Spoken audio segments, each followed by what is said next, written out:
Hello everyone. I would like to talk to you guys about how to use MyMathLab. After you logged on to your MyMathLab account, this is what you will see. This is your course homepage. There is a calendar right here that turns around and gives you a breakdown of when items become available, today's current date, and when items are due, and it'll list everything out. Very important feature for you to use and utilize.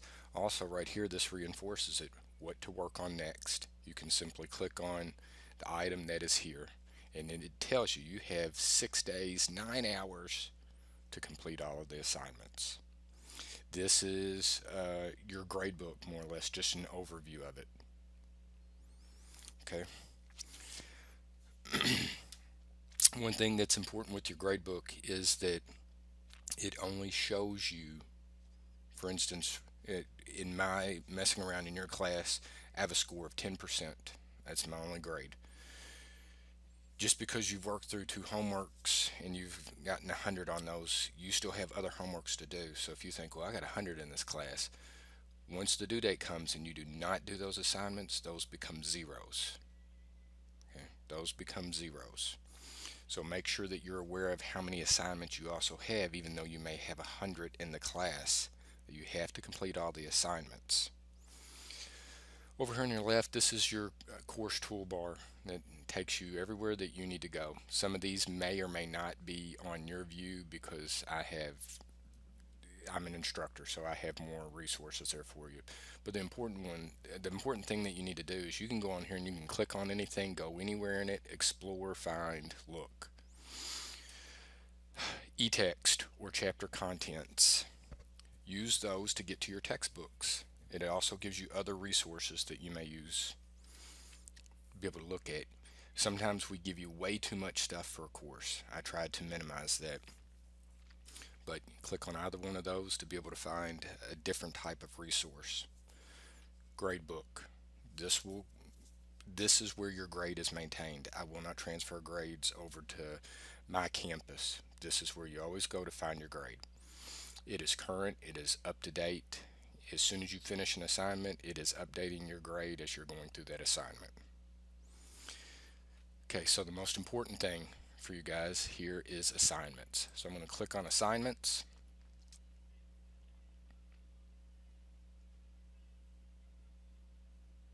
And this is what you'll see. Very important, due date, listed right there. Everything that is due the end of August, August 31st, is listed. You'll notice you have all these blue circles, and then you have what I would consider an orange square. The blue circles are homeworks. That orange square is a quiz. For your homeworks, your actual assignments, your videos that I have posted for you are for your edification. They are for you to be able to watch to say, okay, I understand this content now. They do not count as a grade. They are there for you to use if you choose to. I recommend if you don't understand the stuff, then you need to watch the videos, and there's a good explanation and practice problems worked in the videos. The actual work that you're going to be doing will say week and then 1, or down here, week 2, week 3. Okay, so those are the actual assignments that count as a grade. So let's click on one of the, in here, I'll show you the video first. Click on the video, and then this pops up. Click on the video that you want to see.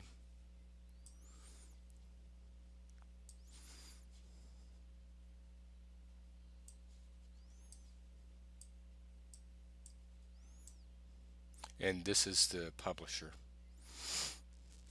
And then you can go through and you can watch the video. During this segment, we will review place value and talk about names for numbers. Let's begin. Okay.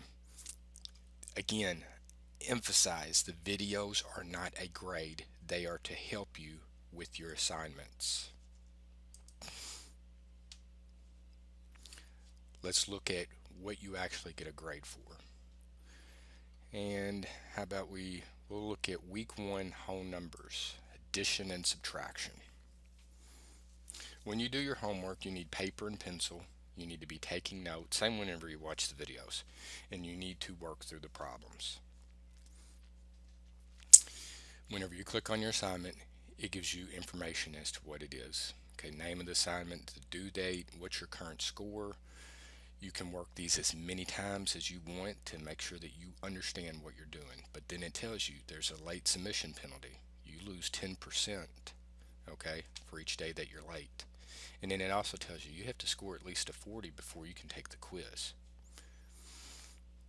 And then Skill Builder, that's a good tool for y'all, and we'll look at that here in a little bit. So click on your question.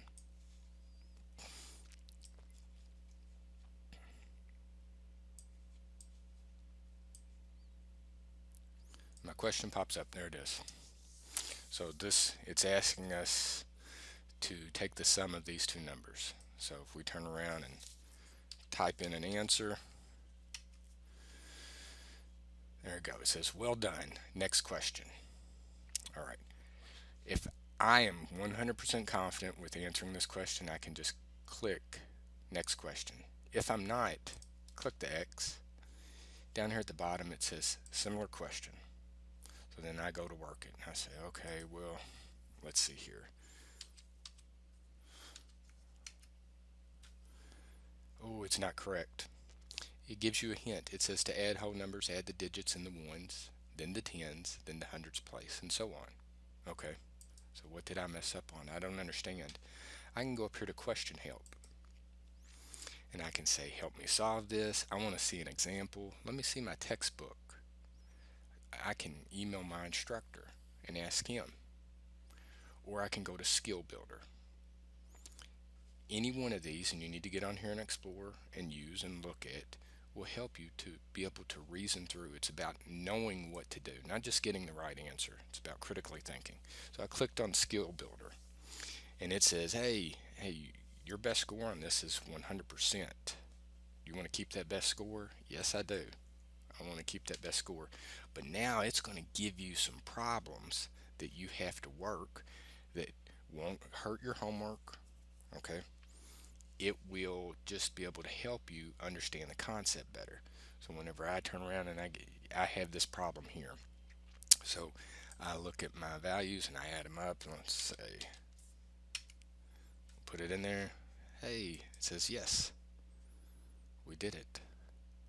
Well, now Skill Builder turns around and says, you know what, you did a good job. You're ready to go back to your homework. You can either stay with the Skill Builder and work some more problems, or you can say, no, you know what, I understand that now. You can go back to your homework. And as you work through the problems,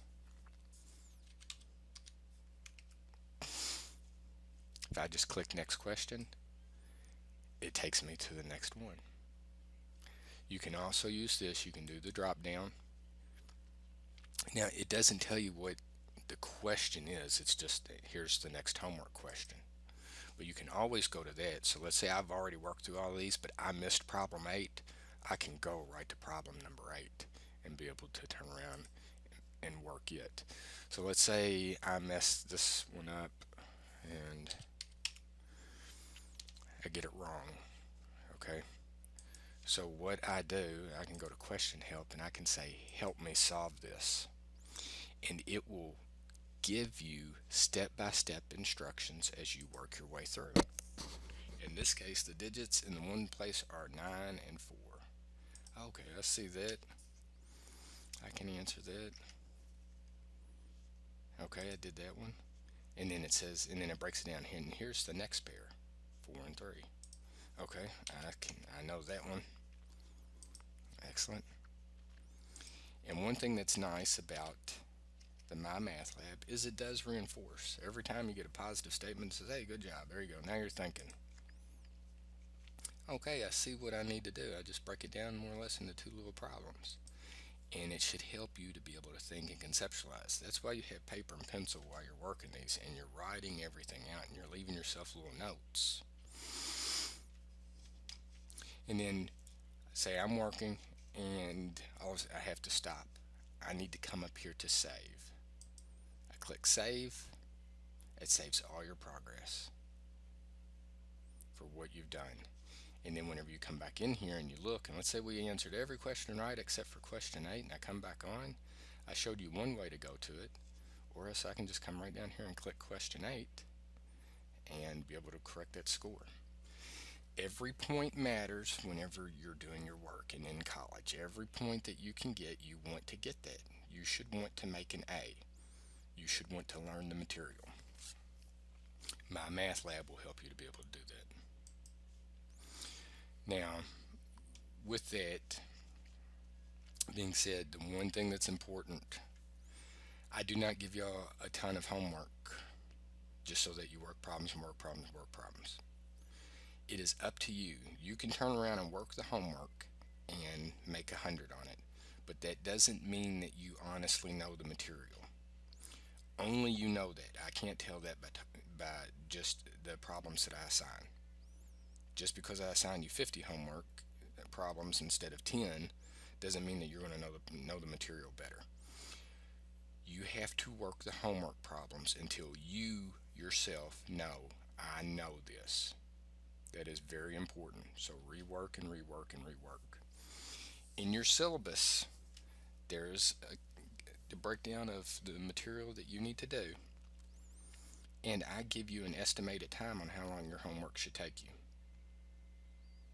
So that will help you to be able to plan out how much time you need. That doesn't count watching the videos or reading your textbook. The last thing that it does not deal with MyMathLab, but in my campus, I have worked out example problems for each of your homeworks. You can download those example problems. They are a PDF file, and you can look at them whenever you're doing your homework.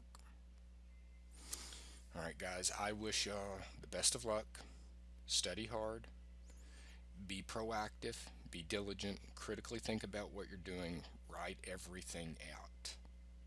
And good luck with this course.